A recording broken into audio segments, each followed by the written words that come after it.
এই তোরা ভিজতে ভিজতে আসছিস না, মাথায় ছাতা ঠিক করে দে। এই যে মায়ের মাথায় বালাজি শাড়ি দিয়ে তোরা ছাতা, আমরা গিফট পেয়েছিলাম ছাতা, আমরা কিনি না বলো, শাড়ি কিনেছিলাম বলে ফ্রি পেয়েছি। প্যাচ পেঁচে কাদা, এখন টোটো ধরবো। তো আমরা এখন বেরিয়ে পড়েছি, পরের দিন যেহেতু বিপত্তারিণী পুজো আছে মায়ের, তো সেই বাজার করার জন্য। তো 13টা ফল ফুল মিষ্টি আরও যা যা লাগে ওইগুলোই আর কি।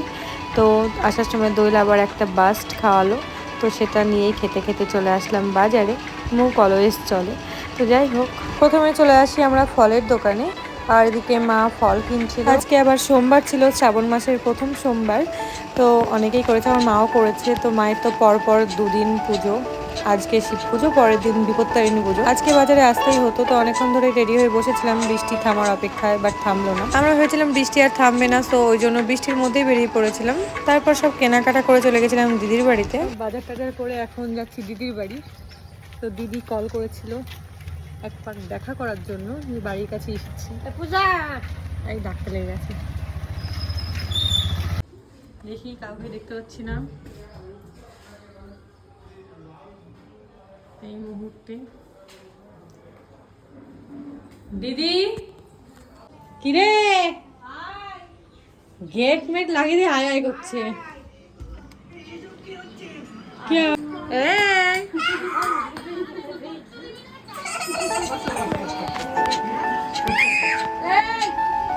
তারপরে আমরা যে মিষ্টি নিয়ে গেছিলাম সেটাই আবার দিদি সবাইকে শেয়ার করে দিল। বাড়িতে আয়না নেই, স্পেশাল ট্রিটমেন্ট। হ্যাঁ বিস্কুট নেবো না, বিস্কুট তো না, খেয়ে আসলাম এখন। স্পেশাল ট্রিটমেন্ট, চীনা বাদাম, চীনা বাদাম নামছে না,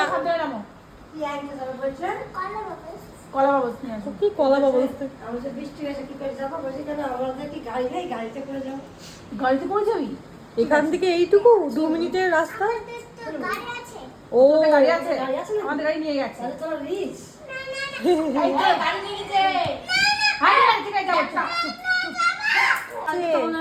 বাড়িতে গেলে ঢুকতে দিবি না, আমরাও কথা বলবো না, কাল অনুষ্কাকেও ডাকবে না, অনুষ্কাকেও ডাকবে না। ঠিক আছে যাস, হ্যাঁ যাচ্ছি, ব্যাগ আছে। আরে তুমি মিষ্টি নিয়ে যাও, মিষ্টি নিয়ে যাও।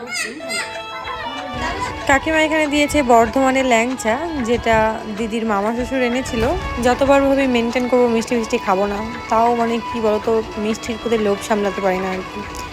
চিনি বাজার থেকে কলা পাবো নিয়ে হাজির। আমি বলছি কি বলছো, আস্তে আস্তে কর।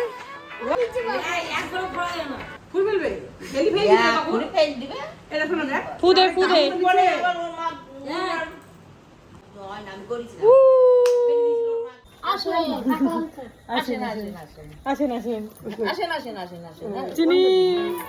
এদিকে কাকিমা তো যেতেই দেবে না, আসেন আসেন করেই যাচ্ছে। আর পরের দিন যেহেতু বিপত্তারিণী পুজো ছিল, তাই মাকে বলছে আমার কাছেই লুচি খাবেন, দুপুরে খাবেন, এসব তো বলেই যাচ্ছে। তো যাই হোক, তারপর টাটা দিয়ে চলে যায় বাড়ির উদ্দেশ্যে। তো এই ছিল আমাদের আজকে বিকেলের ছোট্ট মিনি ব্লগ। আর হ্যাঁ, এই যে পোস্ট অফিস দেখতে পাচ্ছ করিমপুরে, পোস্ট অফিসের সামনে বিরিয়ানির দোকান খোলা হবে 26 তারিখ। তো যারা বিরিয়ানি লাভার চলে আসবে, আমি ফ্রিতেই প্রমোশন করে দিলাম। আর যারা এখন আমাকে ফেসবুকে ফলো করনি আর ইউটিউবে সাবস্ক্রাইব করনি, অবশ্যই করে দিও। আজকের মতো টাটা, দেখা হচ্ছে পরের কোনো ব্লগ বা শর্টসে। সবাই ভালো থেকো, সুস্থ থেকো।